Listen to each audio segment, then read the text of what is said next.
CVs For bios, yeah. that was in. I think he's going to ask each of us, or not each of us, but several of us, specific questions. Maybe, So instead of us having to sort of say, well, I'd like to work on modeling energy, he's going to see, Peter, what do you mean by modeling energy? Right. And I think he is definitely going to lead the discussion because, as you say, he only has an hour. And I think it's up to each of us to really prepare what we would say if he asked us a direct question based on our CV. I think that is one of the best ways for us to prepare. Yes, Jonathan. Yes. No, what things have happened since the call, or I think it's gives us kind of a to-do list, because a lot of things have happened. Since you met with Ross, is that what you mean? Since the meeting, which Conrad pointed out was only 3 weeks ago. Yeah. So of course we don't know anything new about the plan that's going to be taken to the trustees and when it's going to go or what it says. We really all we know is that it's going to try to achieve carbon neutrality before 2030. That's what I remember. Mm-hmm. And one of the main tools for that is this sun farm behind the. Am I using the right word? Well, it's a farm of some sort that's out behind the stadium. Behind the stadium, right? In what used to be woods, but they've obviously opened up some of the woods and made a. And that's where he started talking about that, did he not? Because he was talking about where they would perhaps have an enlarged, more solar panels installed. Yeah, also it's going to be a whole big bunch of solar panels that will account for something like 60% of the energy needs of the school. Mm-hmm. Plus, and the rest of it would be by geothermal interventions and reduction of energy use, of fossil, and try to eliminate fossil fuel consumption completely, is what I understood. And as opposed to buying these carbon offset investment vehicles. Correct, right. Okay, so we don't know exactly. He may have more information on that as to when it's coming out, or it may come out from here to there. Although, as we've seen, the main emphasis the past few weeks, certainly the last week, has been on having achieved need-blind admissions. Right, that's there. Yes, exactly. All the materials coming out of Exeter have been about that. But in the course of the other two really significant events have been that McTammany has opened up. And together with that, on our side, we've looked at their at the course offerings much more closely than we had before. Yeah. And so, at least in my case, I found a lot more than I saw the first time. And I checked with Conrad on some of the authors of the readings, and he knew about them. And that gives me quite more comfort than I had before, that they are up to date, that they're comprehensive, that they are connected to real projects, and where they have to be, where the students have to do stuff and exercise leadership and in a service, with a service mentality. But those are all, as he himself said in that meeting, those are all upper and senior courses. And they only reach the people that are interested in that. And we know that the two offerings that are total immersion offerings, which are not Exeter generated. One is the Milton Academy's Mountain School, which everybody that I've talked to says is phenomenally good. It's really, really good, but it's totally separate from, it's in a different place. And you go there for a semester or a whole year, and you live in nature. It's education in nature. Wow. There's that one, but only one student is there from Exeter this year. And my cousin tells me that very few have gone in the last few years because they think, if they got into Exeter, they think that somehow they should take advantage of being at Exeter, and that it's going to take them off the track. It's going to get them too far away from Exeter. So you have to have real people that are already very interested in doing that are the ones that do it. And there's another school, which is in the Bahamas, which is oriented towards ocean ecology, which also has attracted very few, but it's available, but it just hasn't attracted very many people. But I think now that Andrew has actually asked us to contribute ideas, and he's also stated, as Conrad found in a recording of a leadership meeting a year ago or more than that, that the objective is to reach all of the students, early. So I think that seems to be kind of the center of what both McTammany and I think by extension Rawson, and also Ophelia Bentley made a comment to that effect also about reaching everybody. Right. I thought that was remarkable. I thought that even she had mentioned that, and whether that's an original student idea or they sort of picked up on that somehow the faculty is considering ways to integrate climate change awareness into all the curriculum, which that's a huge, Great. Yeah. a huge that's a concept that I thought we might have to introduce, but I guess we don't. Yeah. And that reminds me, by that, I wonder if does Rawson know that we're going to meet with Ophelia, that's been planned yet? And if Not excuse me, everybody. I'm gonna interrupt. I'm sorry. I apologize.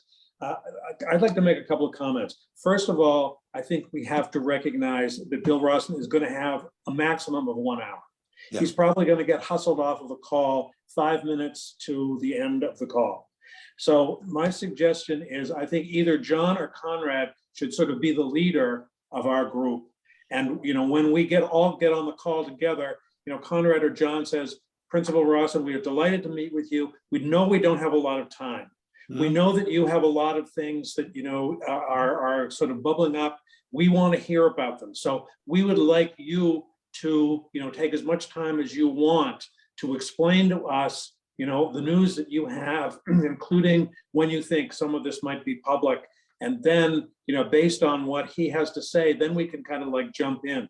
Because I think if we start talking and we take up a lot of time, he's only going to have an hour. We really want to hear from him. So that would be really my strong suggestion, that we sort of like clear the board at the beginning. Go ahead, John. Oh, totally agree. Totally agree. And I think Okay. it should definitely be Conrad, because I think it's been too much through me already. So I think No, not at all. better. I mean, you've established a great relationship with him. Yeah. I mean, Yeah. and you've met with him and you've heard from him and so forth. But so one of the two of you, or maybe both the two of you, can sort of jointly lead the call. I think but John think- should start think- I first. think it should be Jonathan, because, you've already got a wonderful basis on the human side and also on the knowledge side. You've heard a But- lot of this before. So you can come and say, we had a wonderful conversation. What can you tell us that's new? Yeah, but my point is that we have to like clear the slate here. Right, And I say, agree. Principal Rawson, we want to hear from you. Right. And we've had some contact with Exeter and so forth. We can go into the details later, but right now we want to hear from you. Right. Okay, Absolutely. I agree. I totally agree. I still think it's useful to go through some of the other kind of outstanding issues that have appeared on the table, Sure. just so we Yeah, know that's they're what we're there. talking- Because I But think just as people- headlines, John, just as headlines, and Right. let's not get involved in them, because we want to give him as much time as we can so that he can talk. Totally Yeah, agree. I I agree. think the headline on this curriculum part we've covered right now is Yep. that they've already asked us for ideas, for curriculum ideas Mhm. that will make they will impact the whole student body as early as possible. Yeah. Mhm. So that's a challenge. That's something we Yep. should think about. We should all, I don't like, if you ask me, I haven't really thought about that at all. I really don't, I just have kind of very few, very loose ideas. Mhm. Now, there are two other aspects that I think merit some attention from any one of us that that has the time to do it. And one is that you remember in the meeting with him, he asked me if I knew what about second nature. Of course, I had, and I even forgot the name. And Conrad, thank the Lord, he remembered it. And since then, I don't know which one of us.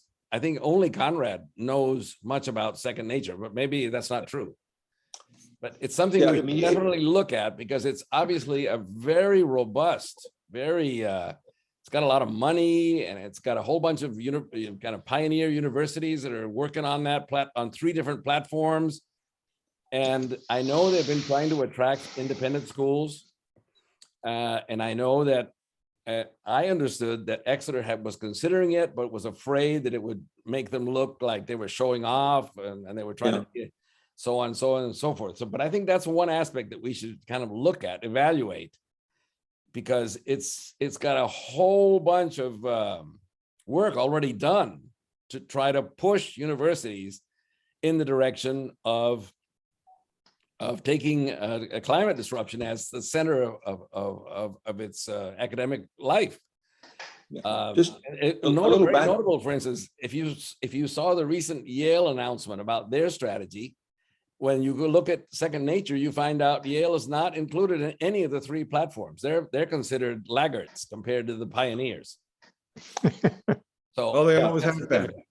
So do you all know what Second Nature is? I mean, have you all looked No. into it a little bit or even heard about it? It's an organization here that's based in Boston that is just, and I don't think it existed maybe 10 years ago, maybe 12, it's been around for a while.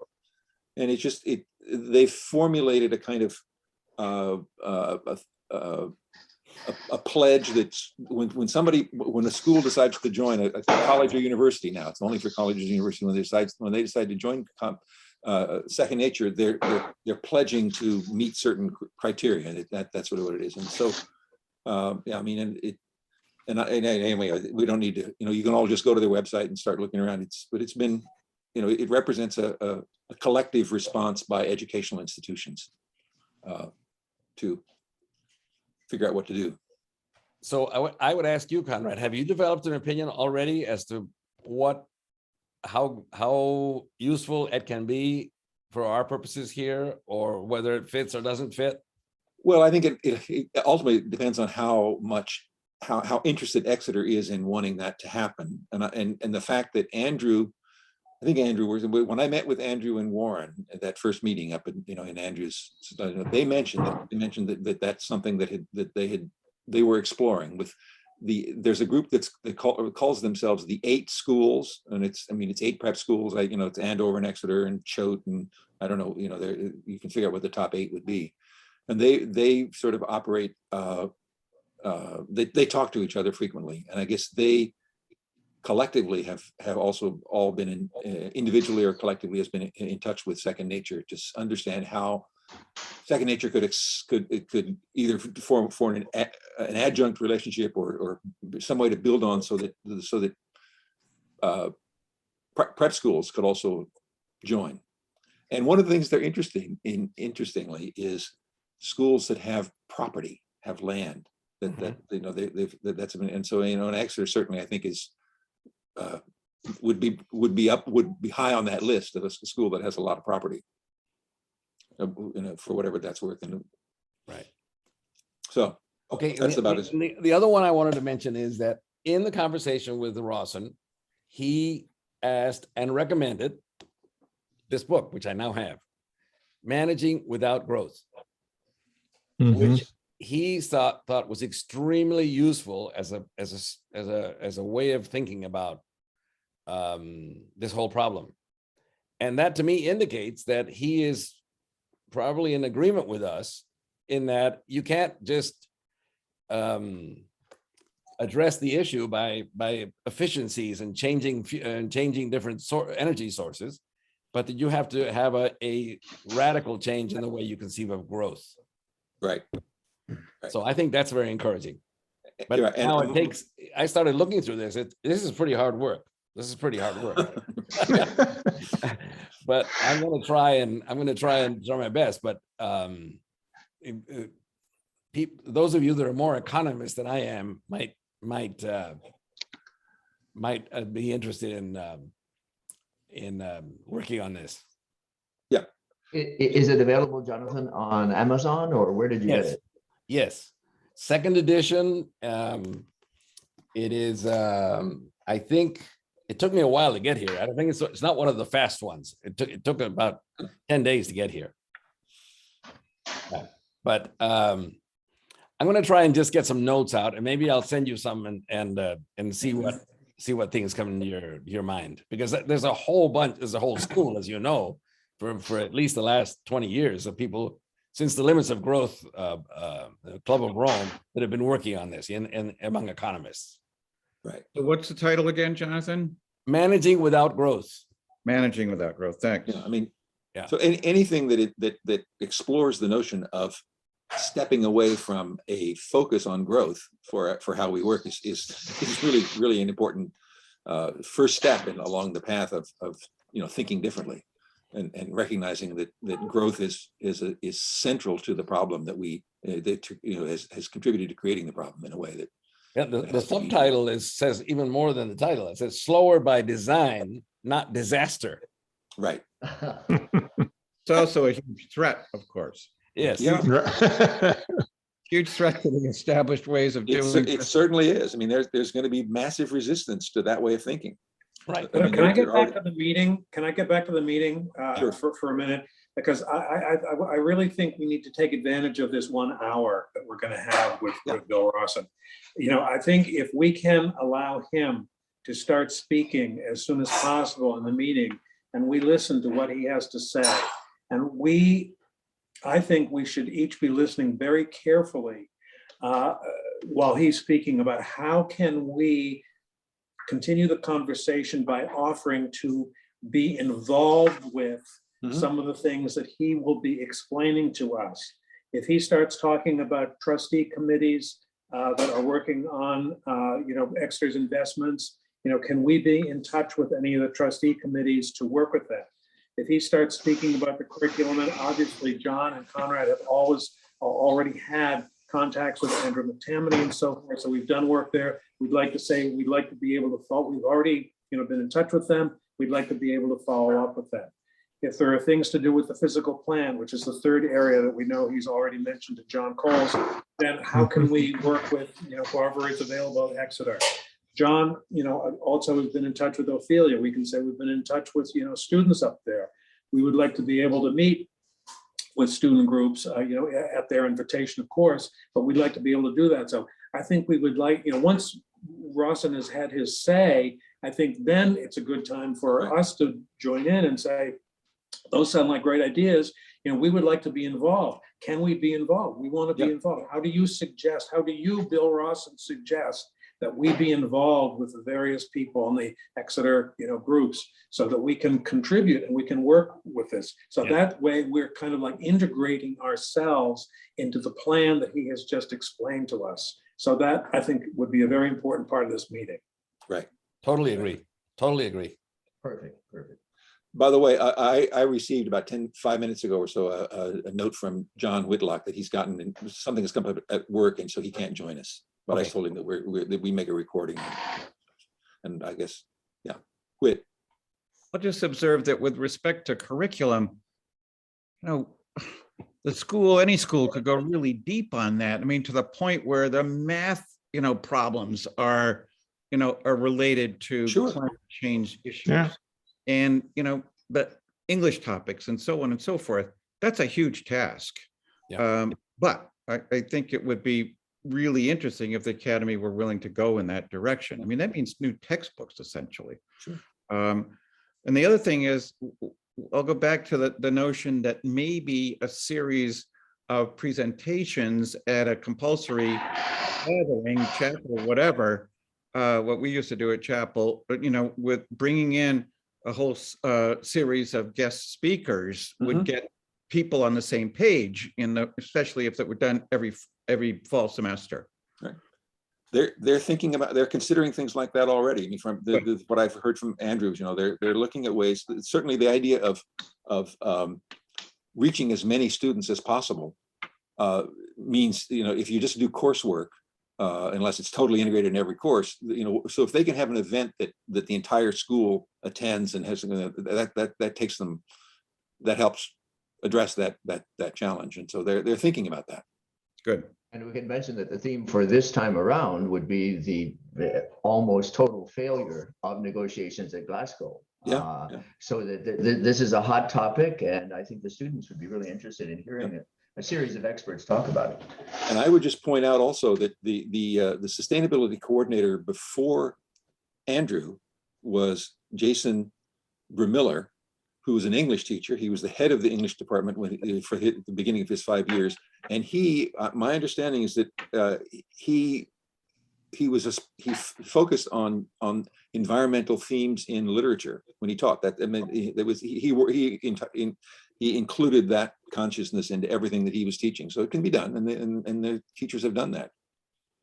One of my concerns that Nat brought up with regard to talking to Rawson and, you know, what can the alumni do? I'm hoping that he doesn't say, send money. Right. You know, that's our job.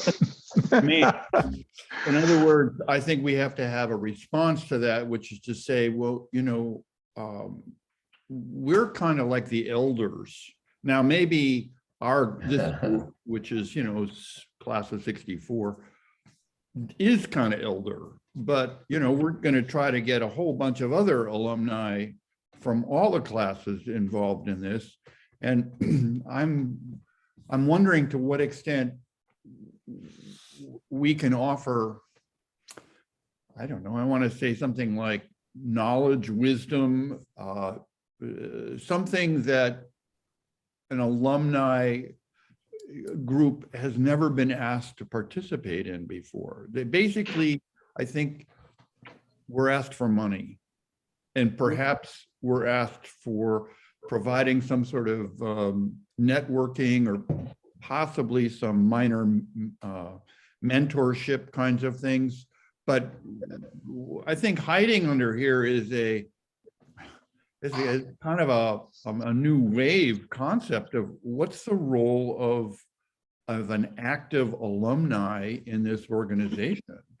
In other words, there's this idea maybe I'm trying to create and have you guys react to is something more like a family, you know, that has where, yeah, I mean, you got the students, we got the parents, we got the faculty, we got the administration, we got the trustees, we got the community.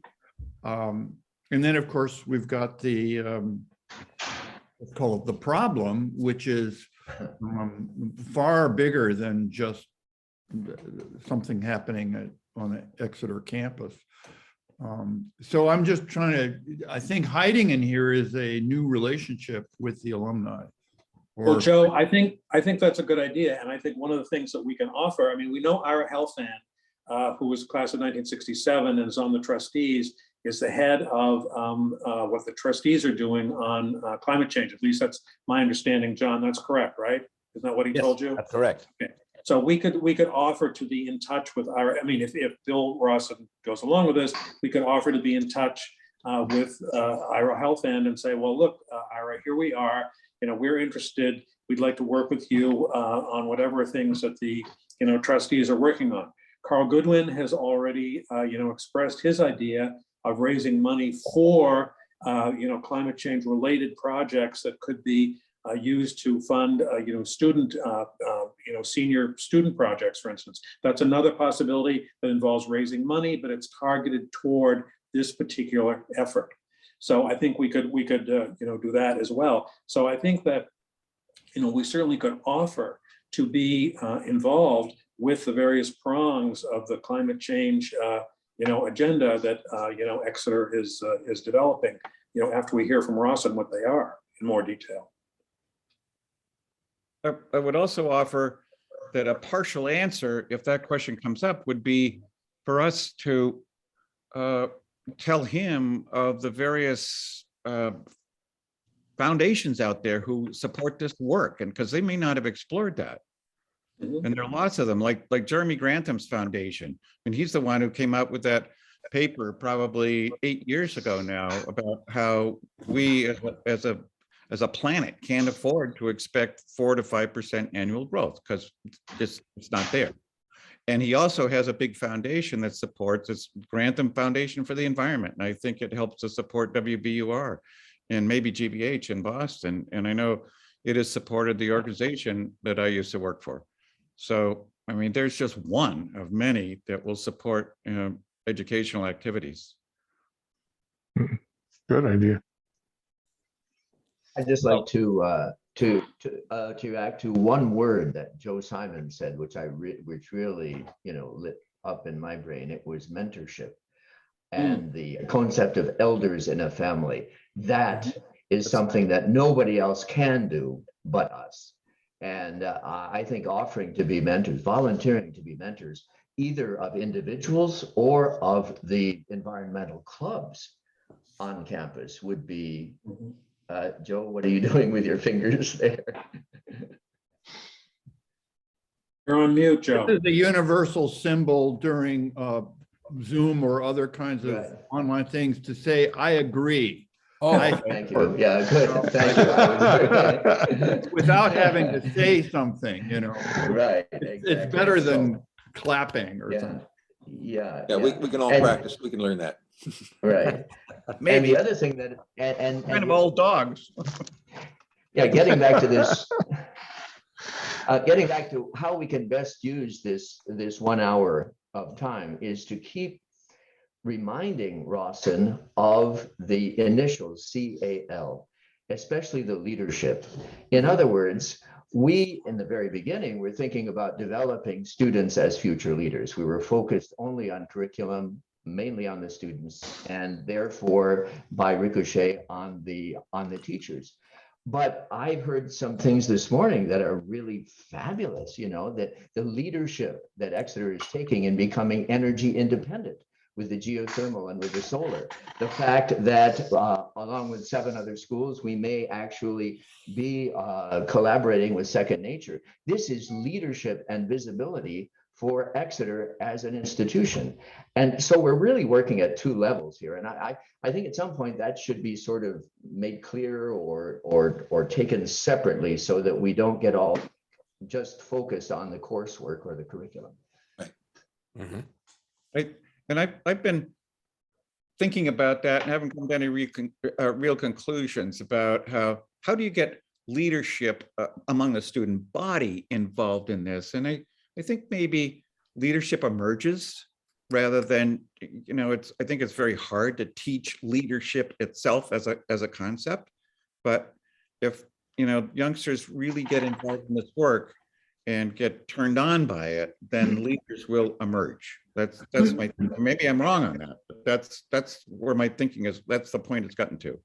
Well, Whit, I think that's true, especially if you have, you know, senior projects and someone takes the initiative to develop a project and they develop some kind of expertise in the particular area of their project, then they can emerge as a leader by doing that. And we can also be involved perhaps in mentoring them during the project if the faculty agree. I mean, this has got to get the faculty's buy-in as well. But I mean, I think that's how leadership could be developed.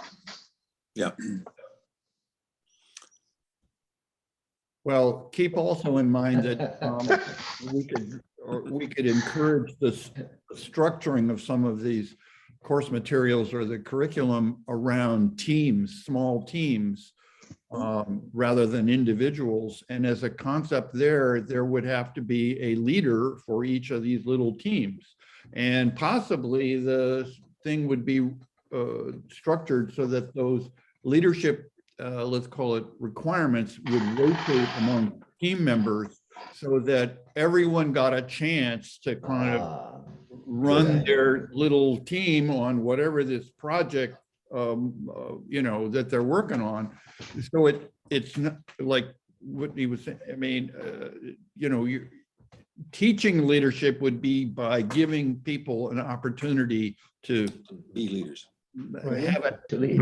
express it themselves. Yeah. And then there could be, of course, separate from the content of the thing, there could also be, to get back to what Whitney was saying, some way to guide people to become better leaders. Yeah. You know, like, I don't know. So all right, surely is information about, you know, the 5 most important things to do to be a good leader or something like that. Yeah, this falls in line in my mind. You know, one of the things that Andrew mentioned in his when he wrote back to me is what they're thinking about was a requirement for graduation that all students would somehow have so they would roll this environmental climate awareness into their requirements for graduation. And that could be one thing, just leadership. That's great. They're over the course of going through their extra education, each student has a responsibility of experiencing and trying to develop leadership skills.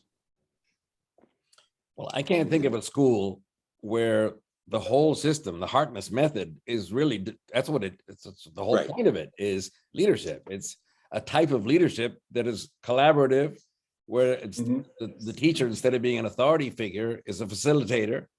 And you judge the participation in class according to how much you advance a conversation and how much you learn from each other and so on. Right. I can't think of a better educational experience that I've had in that respect, including the specific leadership courses that they teach you in the business schools. It's just very powerful. It has been even since we were there, but of course I think it's advanced a lot since then. I think it has too. Yeah, there's one aspect about that I mentioned to Conrad that we haven't really found any good answer to, which is the part of the curriculum that is almost there all the way through the curriculum is a new, because we didn't have it, and it's called health and human development. That aspect that has to do with developing the students' awareness of their own health and how to live and how to behave, with all kinds of supports, like very active counseling department, which by the way has been very controversial recently, very, very controversial, is new. John, is it controversial because of the sexual misconduct? I think business? mainly because some of the counselors have been kind of strong-handed in some of these cases. And they've advised the students in ways that haven't worked out very well. At least what I get from my granddaughter is that only one of the 5 counselors is really widely trusted. Oh, that's not. Wow. But That's not good. That's just one opinion. I mean, Right. she happens to really like that one counselor, and she thinks she's wonderful, and she thinks the other ones are they're just very strong-minded, and they just kind of impose their a certain way of things on people. That's her point of view. And I mean, I don't know, but I do know that it has been controversial. And particularly with this whole discussion with Rawson about what he thought about the sexual misconduct and how he was going to involve the students and so on. So it's a hot topic. Now, we all know this very strong connection there is between happiness and well-being and so on, with a connection with nature, with a good connection with nature, including nutrition, but more than that is how you relate to nature, whether you relate it as something other and it's something you can control and something you can dominate, or whether you feel part of nature. That's an integral part of well-being. But I was looking through some of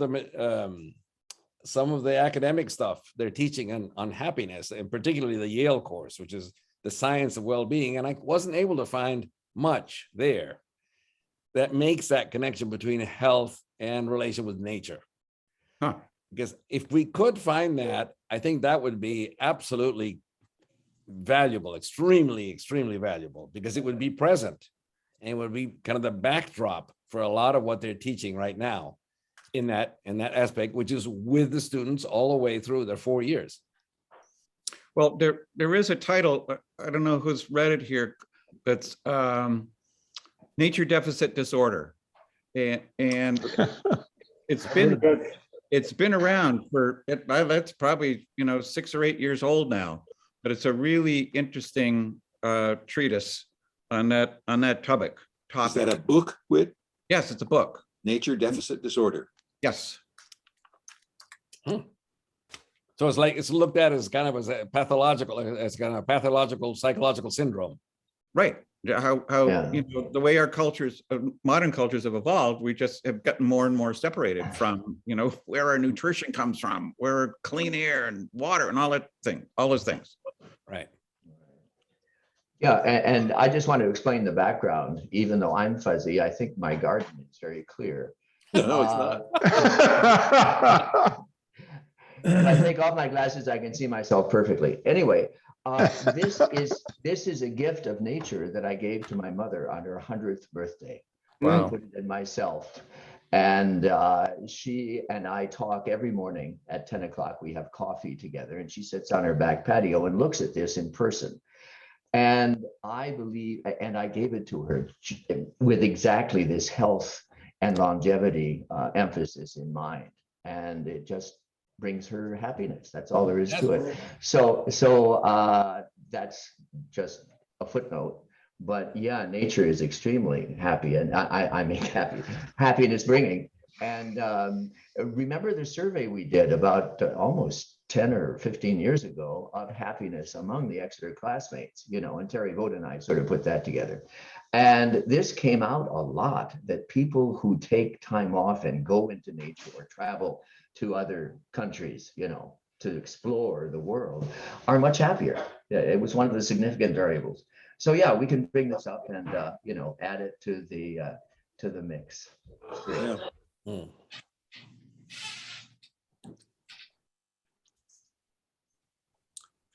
Joe, you're on mute. I don't know if you're talking to us or to someone else. Sorry, just as a little visual support for what you guys have just been talking about, I'm walking outside. Oops, rotate the camera so you can see. Wow. Oh, Wow. Wow. So where are you? You're a happy on guy. Orcas Island on which is one of the ferry served islands on in San Juan County, which is just west of Bellingham, north of Seattle. Puget Wow. Sound. wow, wow, This is what I see out my window every day, and wow. basically been here for almost 50 years. And the only reason I'm saying this is because what you guys have just said is so absolutely critical to my own personal sense of well-being, Yep. you know. That's So great. That's great. I really believe that nature deficit disorder exists, and the more that people can get outside and really, I mean, I had this moment. It was over 50 years ago when I was taking a mountain climbing course from a local company that down in Seattle that well known for this. And I was up on the side of Mount Rainier. We were doing crevasse rescue testing, and Ouch. it was a beautiful morning in June. Sun was out. We're standing on the Nisqually Glacier, and so they wanted volunteers to get lowered down into a crevasse so that everybody could practice pulling them out. and nobody wanted to do it. And I said, hey, sign me in. So I was the first one they lowered down into this crevasse, 30, 40 feet down. And you can imagine that there's walls of ice on both sides, but you're hanging there. It's not like there's a problem. It is unusual, but And then so whatever's happening up above, it's happening, and I get dragged up and pulled out. Well, since I was everybody's got to do this, and I was number one, and there must have been 30 or 40 or more people there. So whole rest of the time, I'm basically standing there, like done my thing and letting everybody else do theirs. So I'm just looking up at Mount Rainier, which is, right there. And you could hear off in the distance, way up at the top, this explosions as the sun was heating the ice way up at the top, and it was causing it to expand and crack, and kind of like what you see on a tiny, tiny level when you see these photographs now, the videos of glaciers calving into the ocean. But this is tiny little versions of that way up in the mountain. And I was thinking to myself, how humbling it was to be so small on this massive mountain that was being kind to us during the daylight by allowing us to crawl along it and, you know, practice getting out of crevasses. But I thought, you know, I don't see funny at all. 12 hours later, it's going to be really cold. And, you know, it wouldn't be nearly as invitational. And the point is, it was very humbling and one in which I felt blessed to be given the opportunity by this beautiful circumstance to, you know, just to be there and to feel it, but also to feel small. It was really important to feel small. Not that anybody was trying to make me suppressed, but it was just more of a sense of, oh yeah, the earth is big and we are small. You know, I have a similar experience of being out in a very small boat in the Pacific Ocean. So I think this idea of connection with nature and humility of experience is something that is a counter to things like social media and digital you know, overload and saturation. Yeah. So, I may have been wrong on there being a separate title, a book called Nature Deficit Disorder. I know it's a concept. There have been papers written about it. Okay, so but you don't find the book? Did you just look for it? I just went to Amazon and I didn't find a title. Okay, well, we'll track it down, I think. I just wanted to share quickly a somewhat related example of something with a connection to nature that I'm intending to you know, just propose to Andrew and see if it goes anywhere. And I'll begin by saying, do any of you know the film Tomorrow? That's the English language version of a documentary film that was titled Demain. That's about, it's an environment. It's the best documentary I know, and I have a copy. And it's the documentary that I showed in Exeter on the night before the 5th Climate Action Day in 2019. And the reason I mentioned it is I shared it with Jonathan, and he watched it, and I watched it again. I hadn't seen it. I've probably seen it 25 times.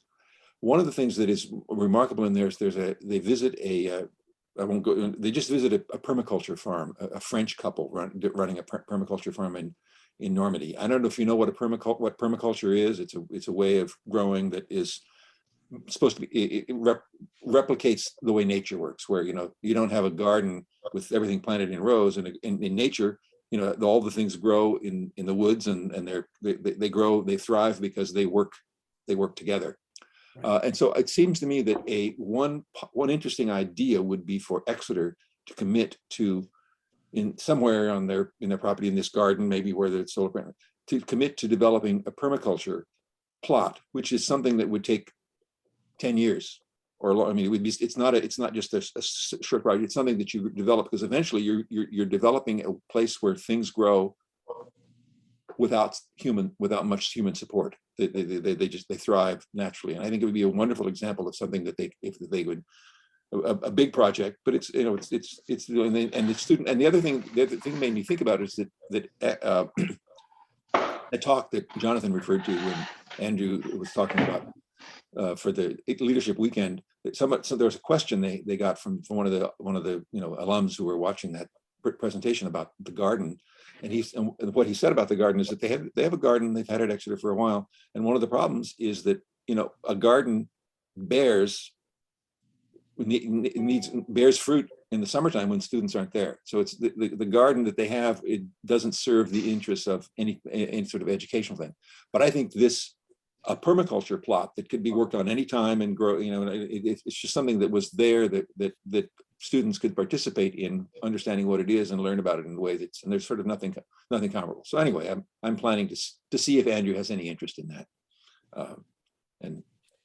The film that Conrad is talking about is really worthwhile seeing. It is, if anything gets that message across beautifully of the connection with nature and how it develops relationships between people in a very healthy way, that film does. It's a little long. It covers 6 different aspects in great detail, It's beautifully, beautifully done, wonderful music. It's absolutely worthwhile. It's just Yeah. a wonderful, wonderful film. And for French speakers, you're gonna enjoy it twice as much because you'll Yeah. It was understand. all originally the made in French with English subtitles with French subtitles when they spoke English, because they traveled all around the world and visited lots of different places. And then they made it 2 years later, they reprocessed some of it. So it now has English subtitles when they're speaking French. And it's available. And the only way I know it's available is through the what Apple used to call the iTunes store. Apple sells it, and I think you can rent it for $3.90 for $4 or something, and you can buy it then for $10. And you just and it plays on. But it's it's a remarkable. It's a beautiful film, extraordinary in many ways, and I think its basic message is that we have the challenge we face is something that requires totally changing our understanding about how we do things, but it does it in a very engaging way. You feel very good about watching it while you're watching it, and so it's just and it's something that I will offer if Andrew's interested in it, to show it. Exeter could just get a copy, and it's a great study device if you wanted to use it that way. But it's a 2-hour film, so if you sit and watch it, then you probably don't want to sit around and talk about it much afterwards, because you've been there for 2 hours already. But anyway, that's all I need to say. But if anybody, I will send around just a link to the iTunes, the Apple store where you can get it if you're interested. And I will also, I can share with you. I formed a thing here in Newburyport called Team Tomorrow, and we showed it, we showed it probably 20 times to different audiences in the large area. And so we made a little program, and the inside of the program was just a sort of a summary of the film. And I made a PDF of that, so I'll send that to you. You can see what all the topics, all the people to talk to, the various things. That's great. It's just a good guide, and I'll share that with you. And if you want to get it, if I think you'll enjoy it. It's a beautiful film. And I think the students would enjoy it too. I don't know if they still have the Saturday evening movie, but that would be a wonderful thing to show to the entire student body. Yeah. And that sounds fabulous to me. Yeah, I mean, it's now 5 years or more since the English language version was made, but it's going to be a relevant film for the foreseeable future. I mean, it's a very the topic doesn't change anyway. So that's all I need to say now. Guys, I'm going to have to leave. I have to leave for I do as well. practice. So, Well, I think except we've for had a great Peter, discussion. except for Peter, I'd like to wish everybody a happy Thanksgiving. Yeah, Peter can't. Peter's already had his. Yeah. And we don't have any Thanksgiving down here. Right. Yeah. Okay. Well, thank you all. So what do you have, Jim? You must have. Oh, we have Carnival in February. Carnival, So. mighty God, That's a good celebration. And the turkeys all dance around there. Yeah. Are you talking about yourself? No. Well, I look forward to seeing you all 8 days hence, starting time at 11 o'clock Indeed. again. Oh, and one thing I wanted to ask before you all go. Joe Duane is not with us tonight because, as I said, he this is a tough time for him. It's already we were starting at 11 p.m. and he gets up at 5 o'clock in the morning and does Tai Chi and various things. So and I'm wondering, it occurred to me that the 11 o'clock time was what we chose because I thought that was what that's what the class times we've already met at 11. But I realized that a far better time for him would be when it's like at 7 p.m. on the East Coast, which would be 4 p.m. for Joe Simonson. And so if all of us, if most of us could gather at 7 p.m., it wouldn't work for Ross and somebody who's on a daytime schedule when we want to do that. But for future things, we could try to not start at 11 a.m. on the East Coast, but start at 7 p.m. Does that make sense to people? So we'll just explore. I mean, and we can even explore that, Jonathan, if you want. You could find out if Ophelia would be open to that, and we could change instead of have you scheduled the Zoom Scheduled thing for already. 11 a.m. the day after we talked to Rawson. Yeah, yeah, but I mean, but you just, so you set it up already, or you did Yes. not? Yes. I Okay, did. well, I mean, it wouldn't, but it's not, we could change it if you think we should try, or if you don't want to try, we don't have to, but I think, It's actually 1 o'clock, John, on the day after we talked to Bill Russell. I've got it on my calendar, 1 o'clock with oh, I thought it was Ophelia. 11. I've got it down as 1. Well, Ah. we should check, but I mean, if you want to explore with her whether she could do it like at 7 PM on that day, then then maybe Joe Dwayne would be easier for Joe to join us, because it'd be 7 AM for him. Yeah, 7 AM for him. I can So try. anyway, that's just an idea. Yep. We'll talk about that. And we all need to get on the same page. I thought it was 11 too. So if it's we need to straighten I that out. may be wrong. I may be Yeah, wrong. yeah.